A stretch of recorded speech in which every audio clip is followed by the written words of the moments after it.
My name is Amardeep Singh. I'm coming from Singapore, and it's a pleasure to be here at Lamington Gurdwara today on the 25th June.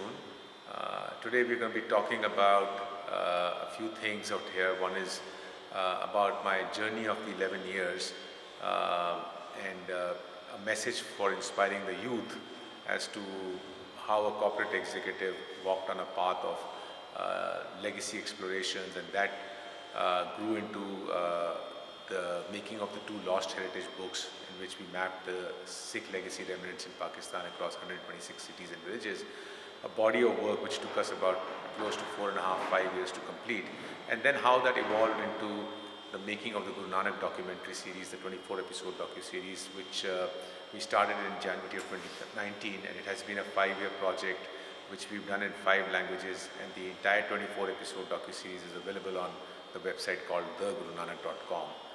In fact, this docu-series won the Interfaith Award given by the Hofstra University in 2022 for bringing in the message of understanding cross-sectional cultural and religious thoughts. And interestingly, this award, when in 2008 it was incepted by the Hofstra University, the first recipient was the Dalai Lama. So we are happy that we have made impression in that segment where the Dalai Lama himself was recognized with this award. The other thing that we're going to be talking about today is the next project that we are working on. So because by now it's been 11 years on this path, but now the next project that we're working on is again building an audiovisual content focused on education, but all anchored in audiovisual, because the generation in present times is not reading, and we are wanting to create educational content based on Guru Nanak and the Indic saints, which are the Bhagats, the 15 of them, with the message of oneness in diversity. So Guru Nanak and all the Bhagats' message was oneness, but the inclusivity of how the Guru Nanak's vision of including traditional thoughts from different regions and geographies of similar minded saints is what we are working on. And it's our hope that by the time this project finishes, which we are already 1.5 years into it, by the time it finishes in another 3 years' time, it will become a new educational resource which not only the families, the youth, gurdwaras, educational institutions, universities, colleges can use it to promote the message of oneness of humanity. So that's what we're working on now.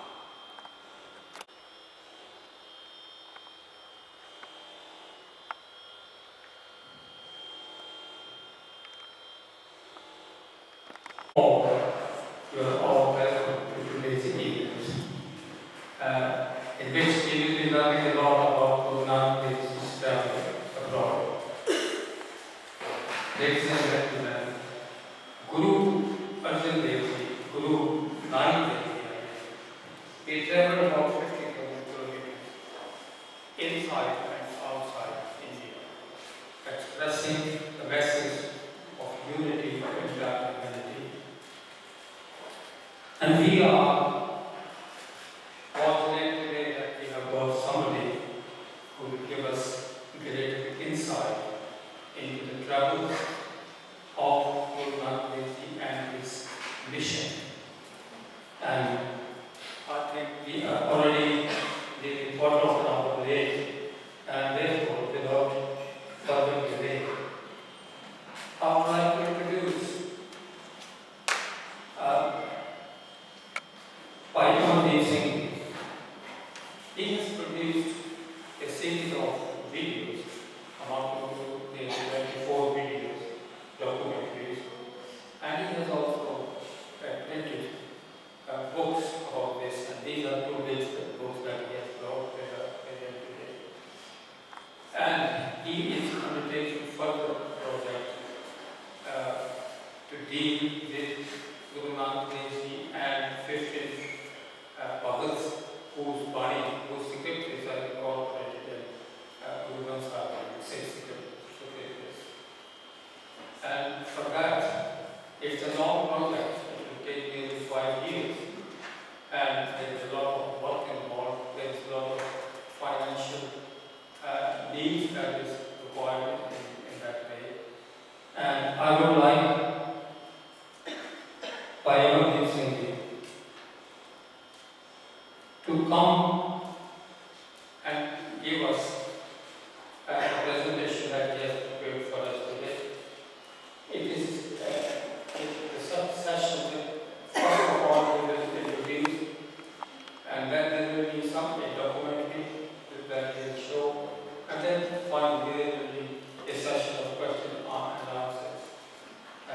may I request Amardeep Singh to proceed?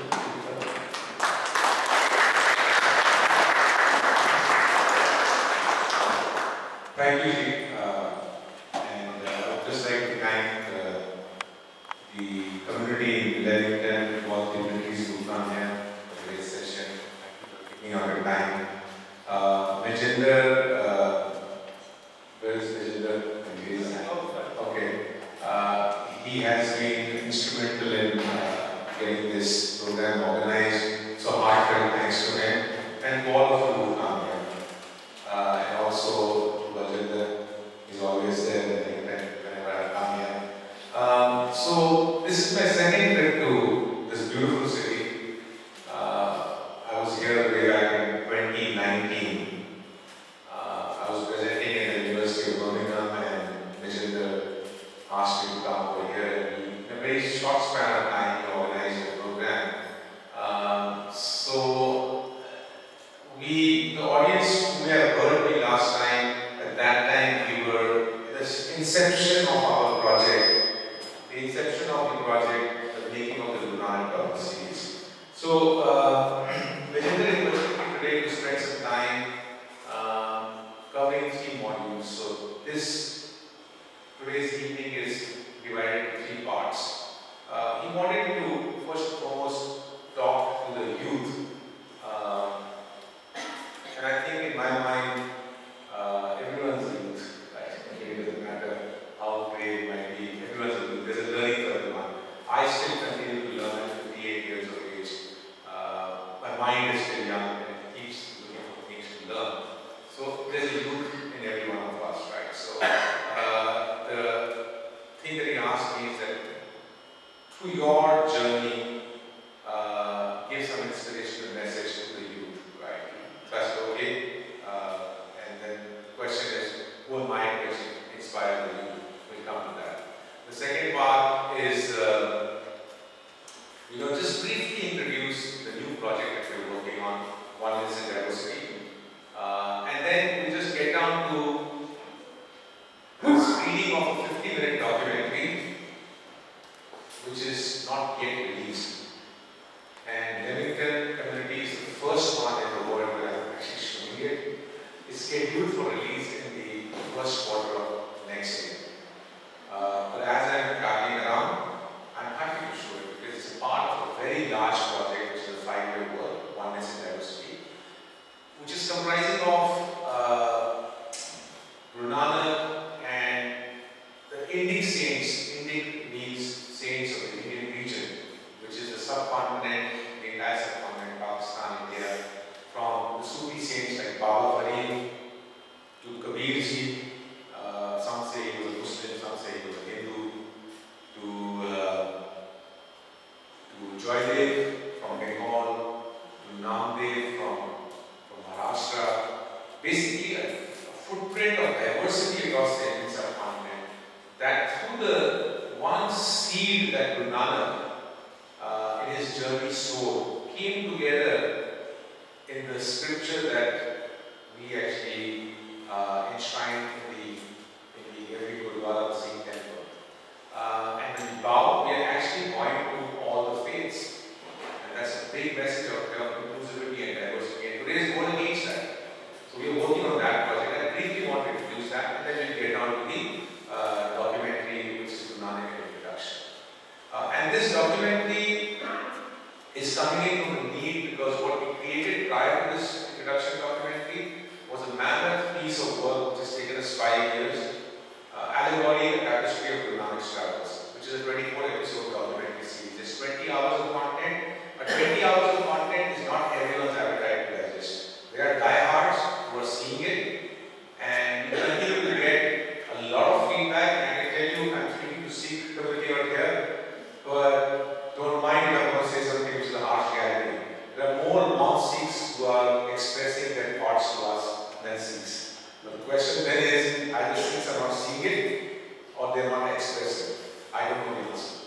Right? But there are more non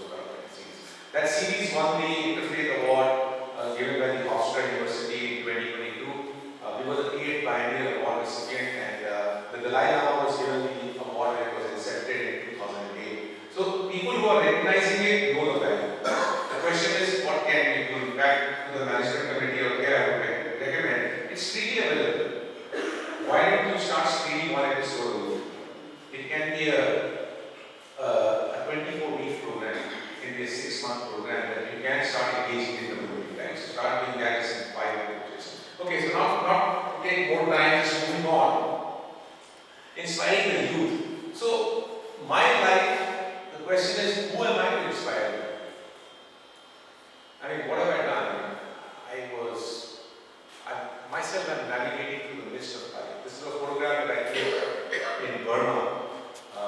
Very early morning, we were going through the backwaters, and it was very misty. And I always go back to this: life is a mist, and we all are trying to navigate through it, right? So who am I? I mean, I've had a very, very simple, traditional life, which all of us are leading. I was an executive in the engineering firms, and then I joined the financial sector. I spent 25 years with American Express. I rose to the level of Asia Pacific Regional Head for Revenue Management. All that is distant past of me now. I left in 2014. I've been 11 years on a different path now. But I can tell you, I'm more satisfied in the current phase of my life. It doesn't mean that that phase of the life was not something that didn't contribute much to my development. Every stage, every phase is contributing, right? So, there is a structured path of day-to-day living that we do. And we define life with our designations, with our accolades, with our qualifications, and that's how we measure success. With our bank balances, all that is fine. That's what is going to make you achieve your desires. Desires are up here. Everyone has desires. We all want to achieve desires. For that, we need financial aspect, designations, recognition in society, and so on and so forth to achieve your desires. But actually, to survive, all that we do need is the needs to be satisfied. There's a huge gap between desires and needs, right? Now, I have lived a corporate life. I mean, there was a time I used to only travel business class. It doesn't matter to me, I go to the cheapest economy class ticket right now. It doesn't matter to me. Because the need is to get from point A to point B. The desire is to sit in a business class and go from point A to point B. Right? It's the journey that results in an outcome that's more important. No one is going to remember me in my past and I believe the last, what I did for 25 years in the corporate American world. No one's going to remember. It's past. But I think what I've done in the last 11 years, if I'm going to be remembered, I'm going to be remembered. Right? To be that satisfied. And therefore the question is, a lot of people ask me, why did you do it? How did you do it? And that takes me down to the message that I want to give for you. Look, everything in the world, I see the way I look at it is that the world right now, the education system, the expectations, corporate world, the businesses, everything expects to be delivering things in a structured manner. Creative space, if you want to break and do something outside of the structured space, requires an unstructured thinking. It needs you to break your barriers, to do something which is not the common norm. And when you do that, you get an experience. You get a wow feeling. You say, wow, I discovered something. But you know that wowness can finish with just you. How will the world know it if you don't take, what I'm trying to show up here is that if you see this is structure, and to get to create a space, you will break the structure and try and do something out of the box. But if you leave it here, when you breathe the last, you will say, I did this. But you only know it. You've got to bring back that unstructured thing into a structure again. So even a creative person has to be brought back into structure. And that's what I think is the only thing I've done. I've only done one thing is to break a structured life into an unstructured experience, and then I've made an effort to break it into a structure. And what's the structure? 2014, I started on a journey which led to the making of these two books. They may be just books for most of people. They're just pages. They're not and 100 pages. That's it. For the story behind it and what you're trying to tell, that's the unstructured past which I could have experienced this and I could have left the world. And I would have said, oh, thanks God, I was shown this beautiful experience, right? But to write it has influenced change, and it's brought a lot about change, right? And that's the key thing out here. Thereafter, we did a 24-episode documentary series. Going across, me and my wife, she's not here, we went across 9 countries in pursuit of Guru Nanak's journey to understand him. This is not a YouTube video where you're going and saying, I aim to follow here,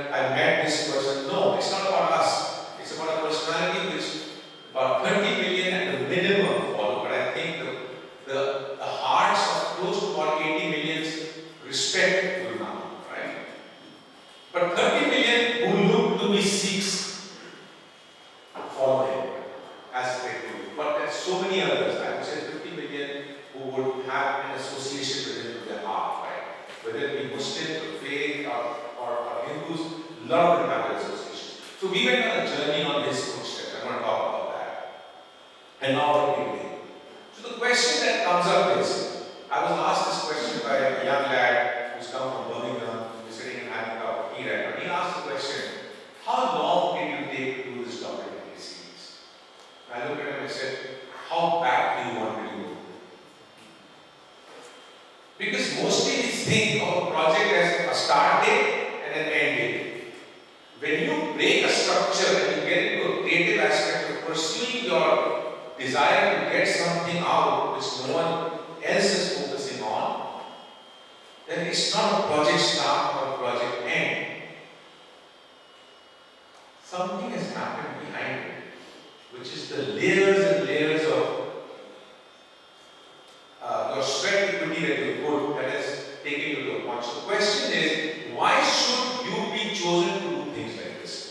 I mean, if you word, why should you be chosen to do things like this? Because these are very arduous paths. Mapping of the Sikh legacy in Pakistan. I want to take the next slide where I say this journey started in 2014.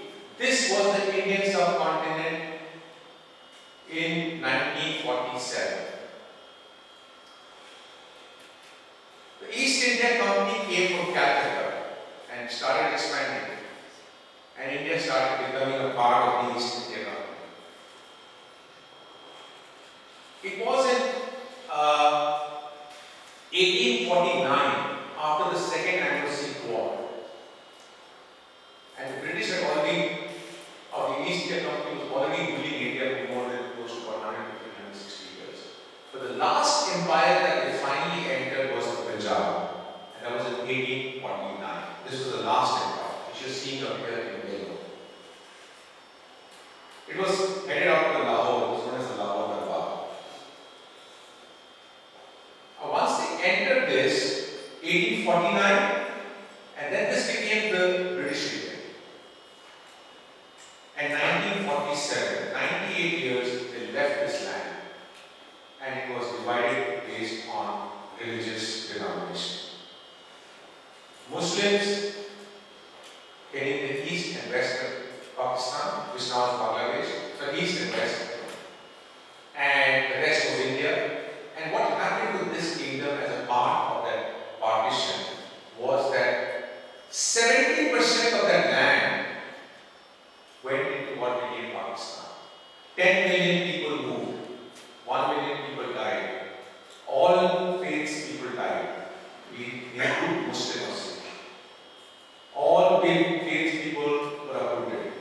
But the point that I'm trying to say as a Sikh, and I think every other religious denomination person should be doing this work.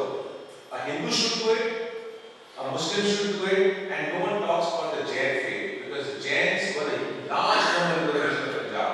They also got uprooted. No one talks about their story. But everyone should map their legacy. And to me, the question was the most glorious chapters of our community churned in the lands which became Pakistan, and the entire community was uprooted and thrown all over. Majority of you who are sitting in this land in UK, many of you would not have been here if this partition would not have happened. Because we got thrust all over the world. We lost the lands. What happened was people moved this way. People also moved this way. There was a population swap. But I'm talking about from my community's lens. My community moves this way and came to the Gangetic belt. This region is the Indus belt and came into a different region now. And went worldwide. What has happened over the years? We're talking about close to about 76, 77 years post-partition. The impact is that our philosophy is impacted today. We are far away from the vision of what Guru Nanak actually had given to us. We are far away from that. Our culture is impacted. Our language is impacted. We are losing it very fast. Our heritage is impacted. And all this combined becomes a legacy. And to me the question was, because the partition, for so many years, the only visas that we permitted and given was to go into Pakistan was to only go to a few of the religious sites like Nankana Sahib, where Guru Nanak was born, or Kartarpur Sahib, or Punjab Sahib, 3 or 4 Gurdwaras, that's it. And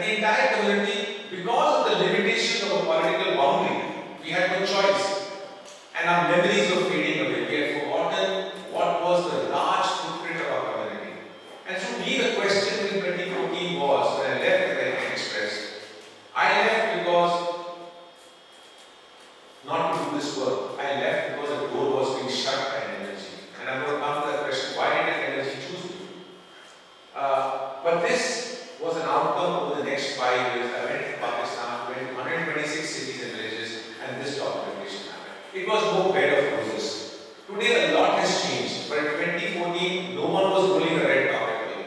I have not written my stories inside this. So if anyone thinks that there was a bed of roses, it might be much easier now because a lot of embrace has happened. Awareness results in understanding of each other, but when you become shut and you don't talk about each other, then you don't even see the other with the suspect, right? So a lot has changed, but 2014 was not easy. So this is 126 cities and villages. These two books was done, and this took us 5 years. We did 2 documentaries which are available on YouTube called Caring Soul and Caring Warrior. We screened them in 2019 in this particular hall when we were here. And then started this new journey called the 24 episode documentary series on Guru Nanak. This started in 2019. And we had no idea how to do this. Because Guru Nanak traveled, I just give the names and you start understanding how tough it would have been. He traveled across Pakistan, Afghanistan, Iran, Iraq, Saudi Arabia, Tibet, across India, Bangladesh and Sri Lanka. Now, the modern narrative is continuing to make him travel further and further. There's a method in the doing of the documentary series. We've gone to the oldest texts, and based on that, these are the only 9 nations that come out. In the modern narrative, we have sent them into further and further places like Vatican, Turkey, and here and there. These are all modern narratives. And we're trying to do a work as to be rationality, and we've taken the works that have been done between after he read his last, that is 65 years after his life, up to 150 years after his life. What are the texts? Based on that, we mapped his entire journey across over 170 odd multi-faith sites in 9 countries. Now, some of the names, how would you get inside Afghanistan to a narrative like this? How would you go? Have you guys done these 2 books? I was having zero confidence level that I could carry a camera and a drone and go into the region of Pakistan where I had done this massive amount of work. I didn't know how I'll do it.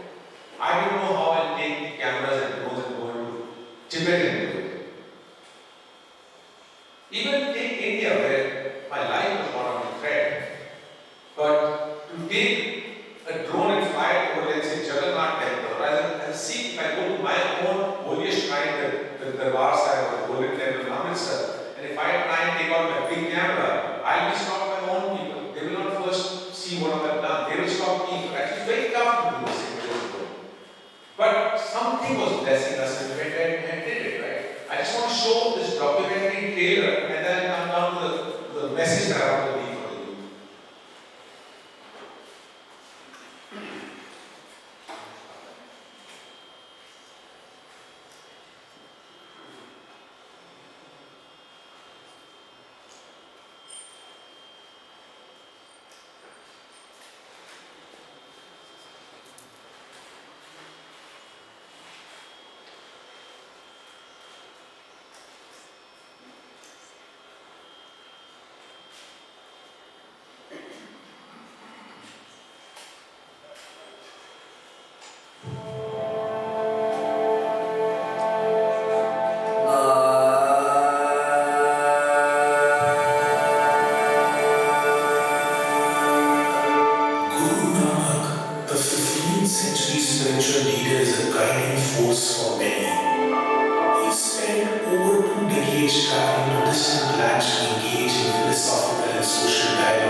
My name is Amardeep Singh.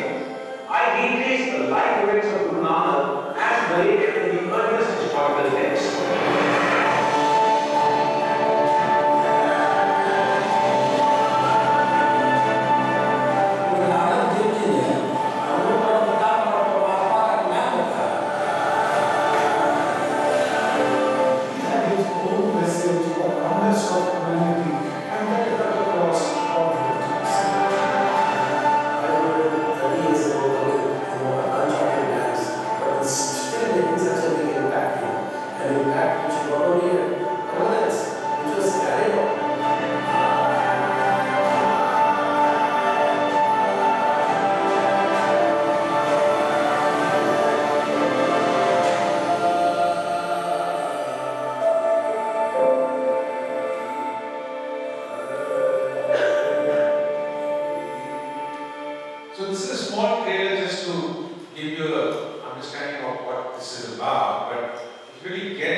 codes, go to the website called thegurunanack.com, add the to it, thegurunanack.com, and make an effort to see it. And for those who want to see it at home, best to see it on television because it's filmed in 4K format. You'll enjoy it on television. See one episode a week. There are a lot of philosophical messages inside it. This is not a journey. The journey is a mere excuse to get your attention to understand the philosophy of oneness. Otherwise, if I stand here as a preacher and start telling you about oneness, what you're trying to say, most of us will probably go off street. So, we're trying to take that journey, we're trying to get something out of that and make you understand what was the message we're trying to say. There are 260 verses inside of this, and it's a multi-faith. The beauty is, the people who are writing to us, they are expressing that it's allowing us to understand the diversity of faiths across the various regions that we have been to, gives us an insight into that. And some from 550 years back when he was born, and that's the period that he's traveling in, right? So it's a 22 years of his life journey. Okay, now the question is, who am I and what should I choose? Okay, this is what I want to actually bring to you. This is the something deep rooted under the layers, which people don't see. You see the books, you see the documentary series, and you might say, oh, I like it and okay. What's gone behind it? And that's the message I want to say. There is an element, whenever you go into the creative space, there is an element of sacrifice you have to be prepared. You have to give the path of giving the desires and getting the needs. When I left corporate world, I did that. Okay? But why should the energy choose you to open a path like this and create every challenge into an opportunity? Because sometimes when I reflect back, how did me and my wife do this? I can't figure out how it happened. There have been people who have been killed right in front of us. Our drones have been shot at. In areas where we took a drone dismantled because we wanted a footage and the drone was barred from flying, the drone flew. Why did it happen? There's a divine gift inside. That's what I learned. But why should a divine gift come to you? I'm not being egoistic out there, don't get me wrong. The question is, why should the divine gift come to you? The reason a divine gift will come to you is only if it chooses you. You should have done something in this period when you're doing your worldly life. We're all busy in our worldly life. But what are you doing besides that?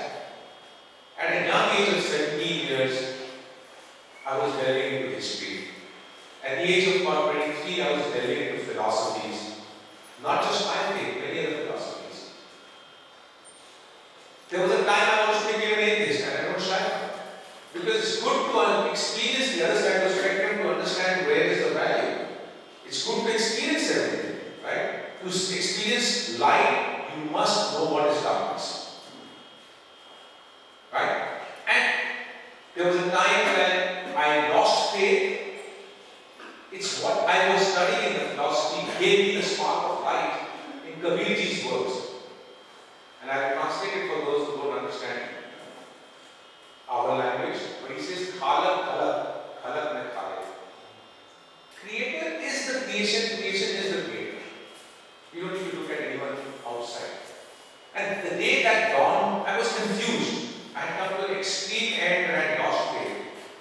And when that kind of resonated to me, I started seeing creation as divine and I started picking up visual aspects. So I started picking up photography. I went into that for 5 years. My visual aspects started getting printed, I started writing stories, and that kind of became a layer to a point when my corporate life, I've come somewhere here, I've come somewhere here, somewhere this stage of my life, 48 years. A lot has happened, and this people don't know, that has been created as layers and layers and layers. And at this point, I was under the most stressful period of my life. Because the corporate challenges had put me into a situation where I was representing American Express on a $4 billion litigation into the US courts, and my health was deteriorating. I didn't think I would survive. My body was peeling off, blood pressure was high, and I was thinking this is the end. At that point, something happened and the door shut down. My ego was high. I was not shy. My ego was high. I was in the corporate world. You don't rise in the corporate world without having high egos. Right? My ego was high. And I left because I got a golden handshake and I took a step outside. I thought I'd get picked up elsewhere. I've done 25 years of very high level job, I'll get picked up. Now here's the change that starts happening. Here's what you've been doing for so long. The divine energies decide that the path is not for you out here, the path is elsewhere. Because you've done something out here, learning of skill sets. And at that point, the divine energy decides not to send you back into the corporate world. As much as I tried, I could not get in. My confidence was shattered. I was at the bottom of my life's confidence. But here starts a spark, a desire to get into Pakistan, to experience where are the footprints of my community. A simple desire. And starts, and 11 years later, we've got bodies and bodies of work, we've not stopped, and it continues to grow. We are busy till this current project, I'll be 62 by the time we finish. I'm already seeing the next project. You see how things are developing. Now the question is, why should we be chosen? The divine energy will choose you when it is confident that you have done your part. That's the key of it. So the only inspiration to the youth is, there is no shortcut. There is no shortcut. Right? If you go to actually deliver something in the creative space, there is nothing like better than a sweaty body. You have to put your sweat. You have to put your hard work inside it. And then, if it is meant to be that you will be chosen, you will get chosen. There is no guarantee. So that's the only message I want to leave out here. And one thing I will tell you, what I've learned from my life is, I see the life cycles as an octopus, right? When an octopus wants to, when you see how an octopus swims, it takes its tentacles inside. That's an introverted thing, it goes inside, inwards, and when it wants to move, it takes its tentacles outside and goes outside. And in my life, I've seen this is the sine curve of going in and out, and in and out. This process should always be on. Self-reflection, building yourself, building your skills, is all the octopus tentacles coming inside, reflecting inside. Your own labor, don't expect any rewards, just keep doing. Your job is going on parallel. Just keep doing these things. And then comes a time when you're prepared, you will need to reach out to people. I'm reaching out to you, I'm talking to you. These are all interaction points. We are reaching out. That's how we come to know as a collective society, how to grow to the next level. So it's a life, there is no one, in the Western world, and in the corporate industry taught, with the profiling of people, you are an introverted person, you are an extroverted person. I don't believe in that. There is no one introverted and extroverted. You should not box anyone. It's situational. In a situation you can be introverted, in a situation you can be extroverted. And that's the situation out there which creates, continue to do that. Reflection and outward reach, and that's how life will keep going. So, last 2 points, and then I'll just talk for 10 minutes and then start the documentary. Last 2 points in the first section. So what has I taken out as my life skills? Few bullet points, right? And I want to give you all. Often we are told, follow your passions. Right? We are told, follow your passion. We tell the youth, follow your passion. I often say it's the recipe for disaster. Don't follow your passion. It's a recipe for disaster. Clear cut. Create your passion. There's a lot of difference between following your passion and creating your passion. Because if you follow something, you blindly follow it. You want to do photography, you blindly, I like doing it. When do you become the passion?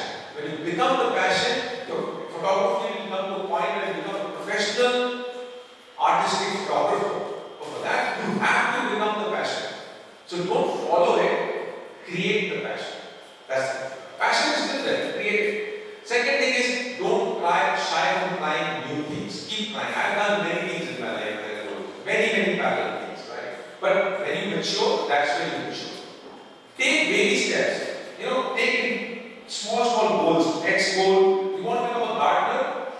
Become a gardener in your backyard. But become the gardener. But in a baby step, the next 3 to 4 years, I want to become the gardener and not the gardener, right? And that's how you keep going from the garden to find your next purpose will emerge automatically. When you get, it's a very important when you're having creating a passion mindset. I've gone through this many times. When you pick up a passion, you have to come to a point in a few years' time where you get sick and tired of that passion. It's very important. Because getting sick and tired of that passion, what will do is, you will realize that you don't find the desire to be doing anything more than that. At that point, you will look out consciously. There is some other signal coming right from behind you to pick that up and grow naturally into some other passion and create that passion. So you keep daring yourself and be consistent. The key of that is be consistent. What the divine energies are looking for you from you is, are you a consistent player out there? Have you been committing yourself and delivering on a consistent basis? Then the energies choose you to do it. That's a divine gift that comes to you. And basically, the last one I'll say is, which is in today's world we are living. I'm also a victim of this because I live in this world, I'm part of society. But we have become a mindset in the social media. We are looking for recognition of everything that we do. Don't chase recognition. If you click a photograph, you want a recognition of how good I look. I get something, I want an immediate recognition. No, don't chase recognition.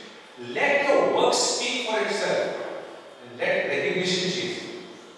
Now that's what people look at. So I just want to leave these words here. And again, I would reinforce, please go to this website, bgurunanak.com. There's a huge body of content in 5 languages. I can only say that irrespective of the faith, in India there is a consortium called the Learning Forward Education. It's a global organization, but the India chapter is Learning Forward India Foundation. A consortium of 35 schools which are not any faith-oriented schools. This series has been selected by them for children of the age of 11 years till about 18 groups. They're screening one episode every month as an educational tool. So if we start adopting it and start using it in our own environments, there's a lot to learn. Right? And it's really available. I just want to briefly talk about one is in diversity project that we're working on right now, and then we start talking about it. So this is the next third project. First was this, the docu-series was next. One is in diversity what we're working on. We already started this project in 2023. It's a 5-year project. All my projects tend to be encyclopedic in nature. It takes about 4 to 5 years to complete it. This project has already started in 2023. We're about 15 months into it. What was the need of doing this project? In the very divisive world that we're living in right now, I take inspiration from Guru Nanak's journey. Guru Nanak traveled far and wide, and his verse says this: "Jab lag duniya rahiye Nanak, kich suniye kich kehye." Till such time you are breathing and alive in this world, listen and say something. But the key thing is listen first. Kich suniye kich kehye. Most of the time you want to say something. Listen and then say something. So he's into a spiritual dialogue, and he's challenged many moral structures. He was far ahead of his time. If you really, and you'll see it in the next 50 minutes. 500 years back, he's talking about women's empowerment. Sorry, the Western world has woken up. I mean, we're not trying to compare it, but Western world rising to women's empowerment, or women's liberation, this and that. Guru Nanak was talking about it and trying to implement it 500 years back, way ahead of his time. Caste system, he really knew. The unfortunate thing is, as a society, we are still stuck in those traps. We talk a lot about this, but even the adherents of Guru Nanak will talk a lot about this, but we really reflect, our practice is still stuck in those things. So he was way ahead of his time. But one thing was a beautiful thing that he did. When he traveled, there's a place called Pak Patel in Pakistan. He went there to a shrine called Baba Farid's shrine. And in Baba Farid's shrine, who was a saint, a Sufi saint, 250 years before Nanak. He was born 250 years before him. And his writings, in those days, people could sell them right. They would, by oral tradition, transmit the verses down the lineage.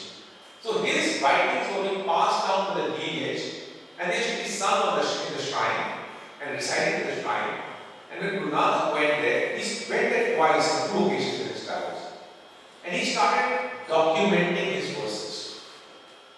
What was the need of documentation when he went to that place? He was trying to sow a seed, which interestingly, from the time of Guru Nanak to the 5th Sikh Guru, Guru Arjan's time, when the Sikh scriptures started getting compiled, a beauty of Punjab, and I wish to live in that Punjab. Sorry, don't get me wrong, but today there is a lot of problems in this land of Punjab, right? But I want to live and go back in that Punjab because it was so forward looking. Because at that time, how the writings of 14 more saints, Baba Farid was one which Guru Nanak passed down, but 14 more saints from the Indian subcontinent, their writings at a time when there was no internet, there was no printing press.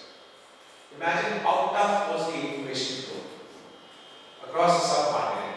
But yet in Punjab, the entire verses of these 14 other saints came together and were given space with copyright protection.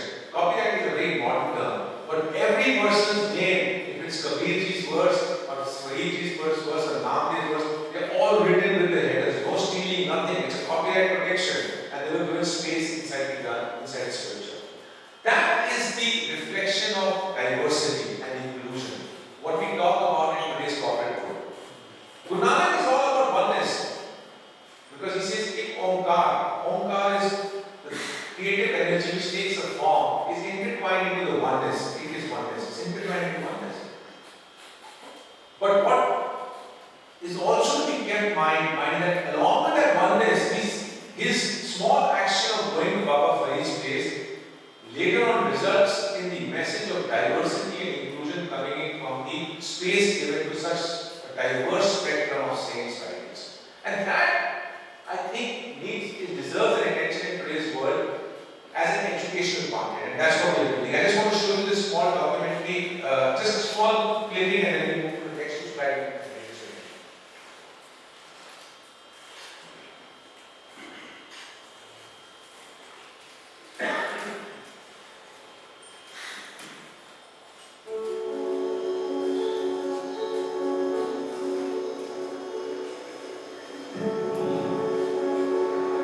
Spiritual beings enunciate the principles of peaceful coexistence.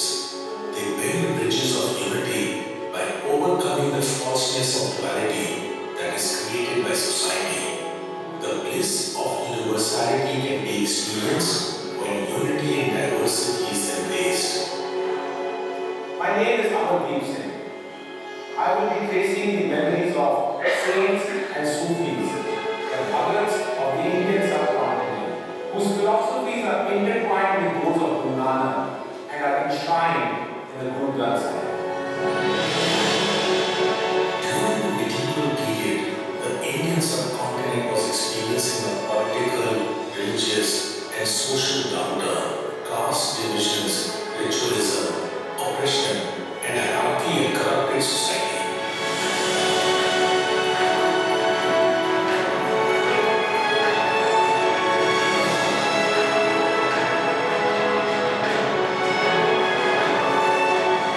In this background, two parallel reformist movements, Bhakti and Sufi, emerged in the early 10th century to weave together the rich social and religious fabric of society. This progressive force gave independence to experiential wisdom over theoretical knowledge. They voiced opinions in the vernacular, incorporating local and foreign languages. Their mission was to rejuvenate society with the spirit of oneness and diversity. To explain the reach of this awareness, Guru Nanak laid the foundation of connecting the oral tradition to document through scribing, so that this reality could transcend generations.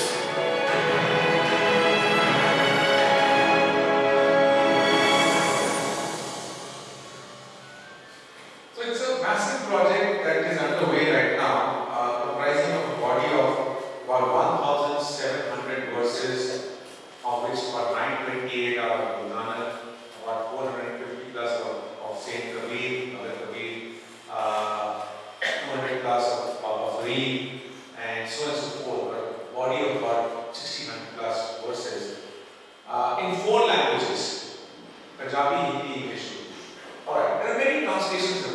this is not, this is all audiovisual content. We are not giving translation in a book form or a web form.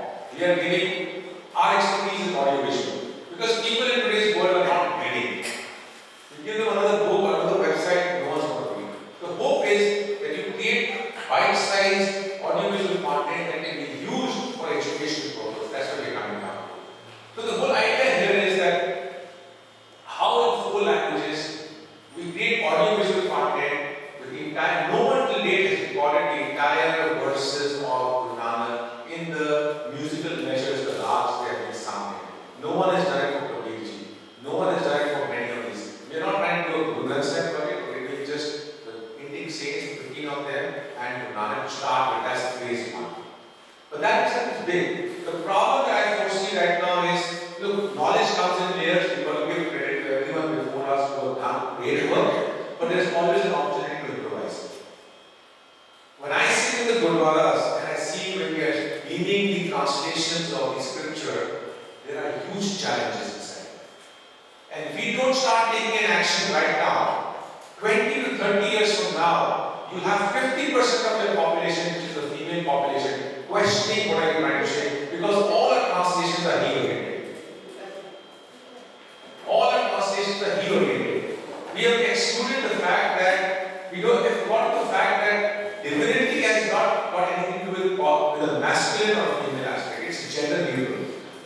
And we need to bring in that right now, because 30 years from now, our female sides or the feminine energy in our population will question this, because the world is changing rapidly. Guru Nanak never discriminated on gender.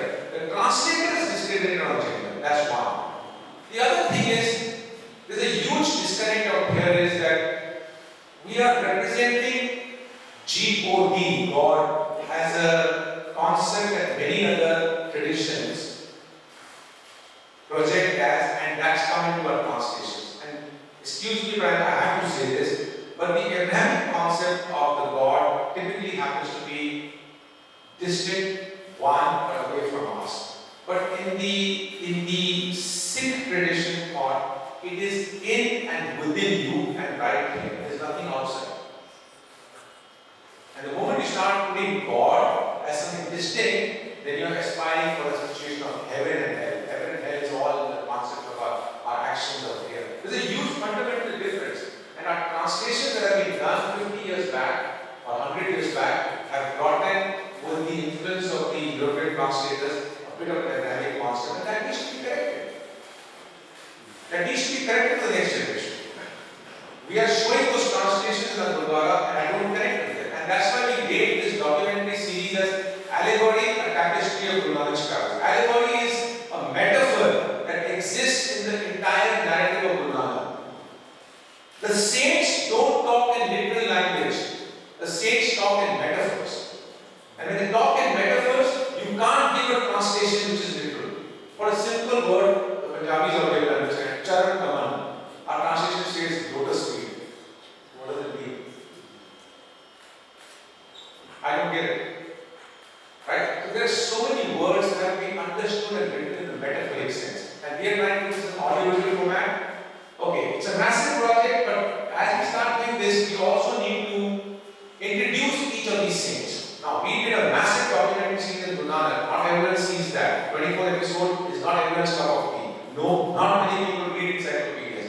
But people read smaller books. So we are trying to, first thing is, if I want to do an entire body of education content based on Guru Nanak's 920 plus verses, then we have to also introduce Guru Nanak in 50 rich back.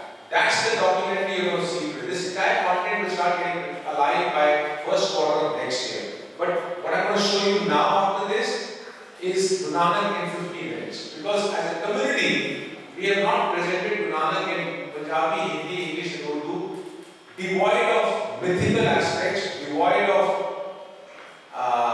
mythical and lyrical and so on and so forth. A very rational representation of Guru Nanak, which can be shown in any interfaith forum. And it should be freely available. Tomorrow you want to actually bring in any community, and you want to show Guru Nanak, you should be able to answer two questions. Who was he? What does he stand for? No isms involved in it. No ism, no Sikhism, nothing. Whoever wants to take whatever, take away. But you need to present Guru Nanak for two questions. Who was he? What does he stand for?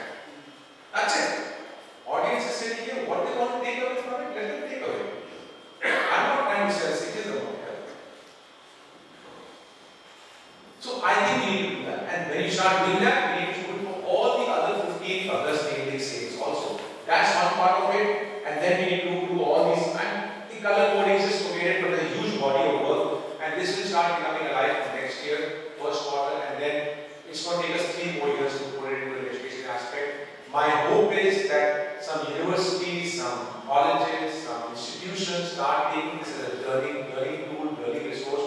Who accepts it, who absorbs it, I don't know if I will still alive, waiting to see the outcome.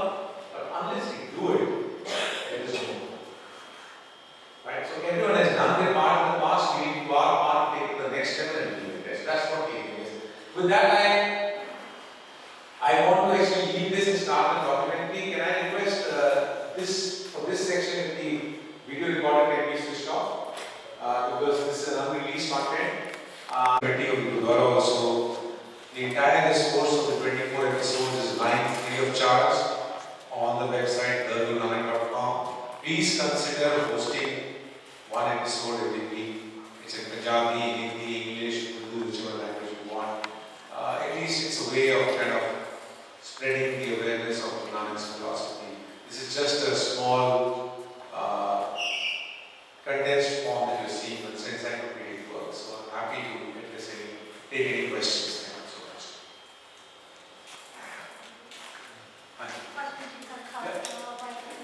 Can you take my head? People behind you not Just want to know where you get the books from. Where do you get the books from? It's available on Amazon. You can click the photos of these 2 books covers. But if you don't get it, just go to this website called lostheritagebook.com. Right, it's behind it. You can take the pictures later on. And on lostheritagebook.com, the distributor out of India can ship it. But I think you can also get it on Amazon. You can take the pictures of these.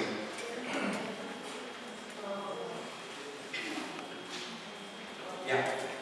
Hello? Yeah, go ahead. Just be a bit loud if the mic is not clear. Go ahead. I just had a question about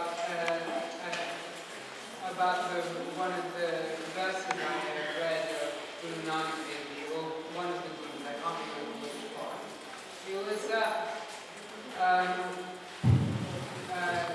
the whole world is gone mad and that only the spiritually awakened people sort of.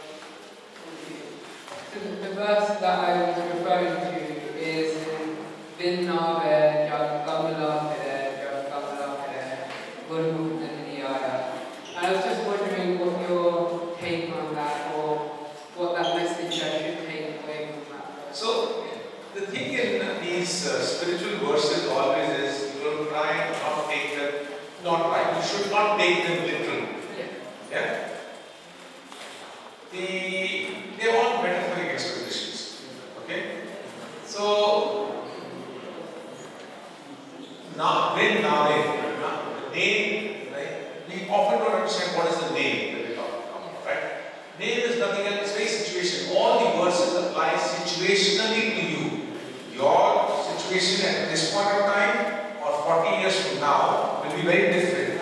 The same words will talk to you differently now, and the meaning will be very different later on.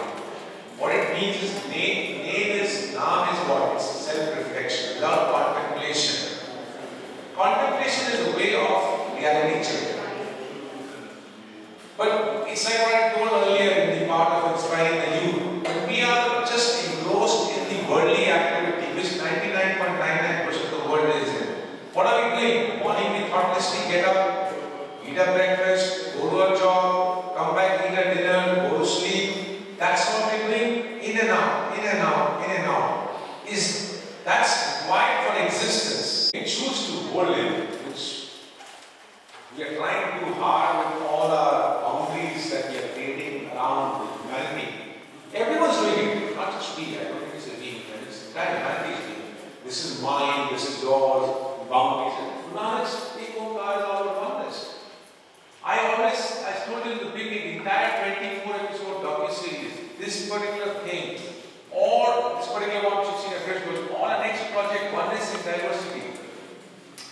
not about any ism. You can take what you want to take. You want to take that he belongs to me, so take it. I have no problem. You want to say he belongs to the world, so be it. I'm not going to tell you who he belongs to. You are the one who has to choose it, right? I have to submit very new to the city.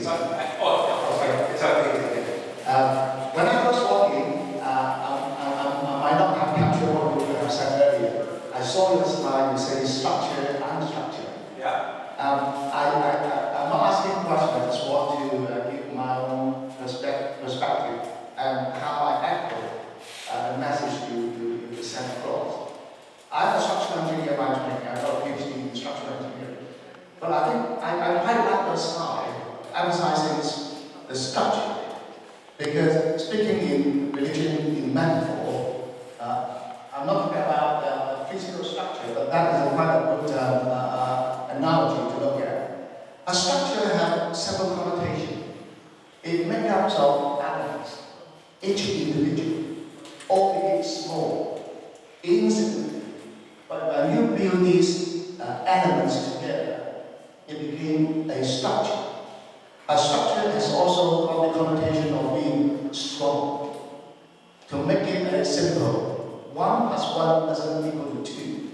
Probably 1 plus 1 plus 1 equal to 111, and so on and so forth. So I think that, and that also echoes to the openness, the oneness, and diversity. And that's exactly what a structure also embraces. Because in modern structures, we don't just use one material. We try to utilize different material, utilize their strength in a certain way, because each material will have some strength and weakness. And that metaphor also applies to different race and also to gender. So I think that's how I got everything together by this art office. So that's my own reflection. Thank you for that reflection. And everyone has a different way of interpreting things, and thank you for sharing that. And all I can say is that the message that I was also trying to say is structures are very important. The moment you start doing something out of the box, you've got to break that structure. But that's an experience that's individual when you break it. You've got to bring it back into a structure to make the world understand. What's the whole idea of these documentaries? What's the whole idea of my own breaking of the shackles of the structures of the day-to-day living that I was doing? To experience, I could have passed away from this world by just experiencing. Why are we making efforts to create these contexts? It's a structure we are laying back. And that structure will make you figure out your own structure to break. And therefore the whole cycle goes on. Yeah. Yes. Yeah. Yes, sir. Amardeep Singh, I just want to thank you. Sometimes we in the Sikh community keep the Guru's message just in ourselves. So the way you have managed in your documentary to spread the word of Guru Nanak, his universal message, is sometimes that we don't really do a really good job. So we really commend you on that. And it's a thankful, not a thankful task trying to bring all this together and the effort that goes into it. Also, in essence, Guru Nanak's messages are very simple, and in faith we sort of regiment them. And just want to have your thoughts on that. You've gone through sort of half a dozen of Guru Nanak's principles and messages, and when we live our lives, we sometimes complicate it by making it regimented. What are your thoughts on that? He's a very rational man. Very rational man. Is at times the more I study to him, and don't get me wrong, these are my own evolutions, right? And I was a different person 30 years back, I'm a very different person. I will be a different person, I'm still breathing 10 years from now. My own thoughts will evolve. But at this point of time, having done such a body of work, I see Guru Nanak as a very rational person, much ahead of his time. Rationality was his bedrock. Unfortunately, he walks back into all those things that he was trying to challenge. Step back, and if he comes right now in this room, he'll be the most disappointing person.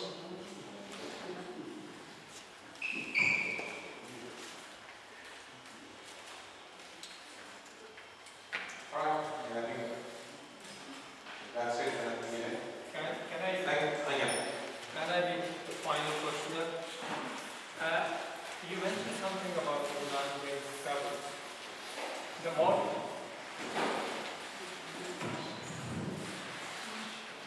The modern narrative of Guru Nanak Dev's travel, which seems to be including Jerusalem, Vatican, and far beyond places. How credible is that?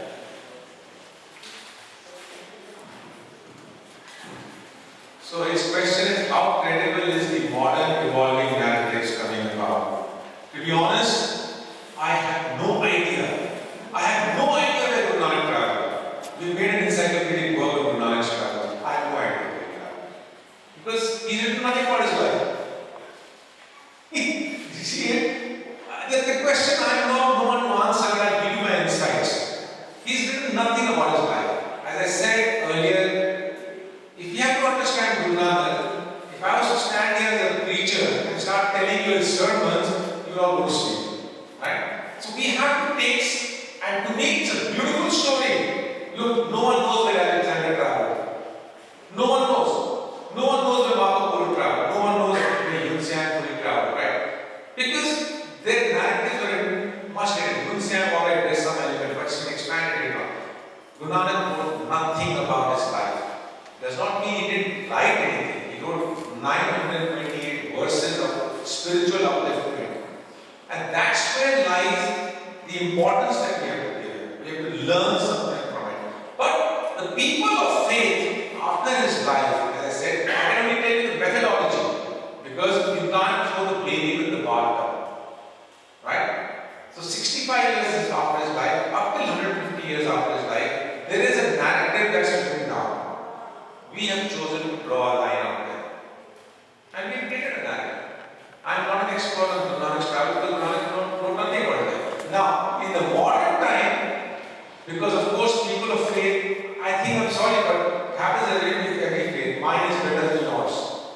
Right? And in that process, we start losing rationality and we start pushing our leaders further and further because mine has to be better than yours, mine has to travel more than yours. Guru Nanak does not need that. You don't need to send him anywhere. Send him to your heart. That's all that matters, right? Now, having said that, I'll give you one example. I can keep going on, but we'll bore the people. I'll give you one example. I'll just make a passing reference from the example to make you think critically. There is a YouTube video which is Guru Nanak in America. It has come out of 2 years back. Come on, give me a break. Give me a break. 50 years from now, that will be a narrative. That's how narratives are created.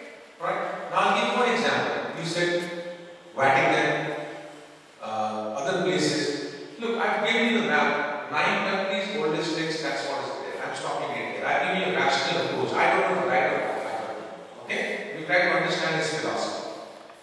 I have been called to the Vatican in 2019 to present a paper on Guru Nanak, and I was there. We met the Pope, we met his various people in his offices, and we brought that article which is claiming that Guru Nanak has been there. It's written by a Sikh who's claiming that as a paper. They have no idea about what is being talked about. Now, who do you believe? A Sikh who has written this? Or do I believe the people who are saying that we have no idea? Now, if I rationalize and I said this to a few people, they say, oh, but there are biases, they would be hiding it because they want to say it. Keep making up, there's no mention of that. But I can tell you one thing. Guru Nanak traveled through Iraq. Another portion of Iraq in those days in our text is written as Rum Desh. Because it was the southern portion of the Roman Empire, and in our language, Roman Empire is Rome. Yes, it was a part of the Rome Desh, but that does not mean he's been to Vatican. They're two different things, right?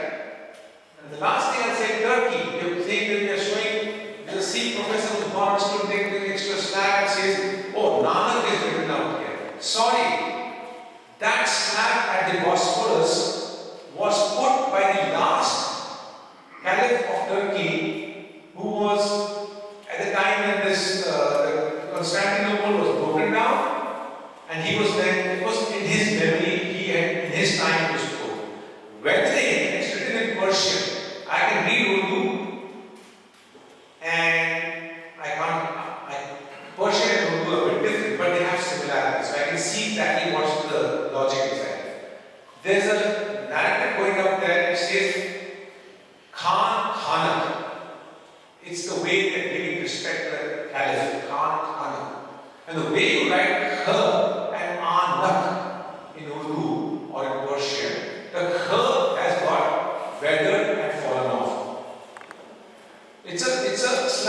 which got fallen off. And our people who have gone there, there's a professor who's gone and that's what he started. He stood next to it and he says, this is written as Nanak. So words Nanak. What's written before that? What's written after that? You don't bother about it. And therefore, you interpret it as Nanak, but the original inscription is Khan. And because of wording, it becomes Nanak. So Nanak has traveled to Turkey, narratives can go on, but I think what matters is to take it to the heart. I don't know where he's from. Gentlemen, I hope you will enjoy today's proceedings. It remains for me to say that we are very gratified and happy that you have placed today's proceedings here, and we hope that your time spent with us will be memorable and pleasant, and we wish you all good evening. Thank you.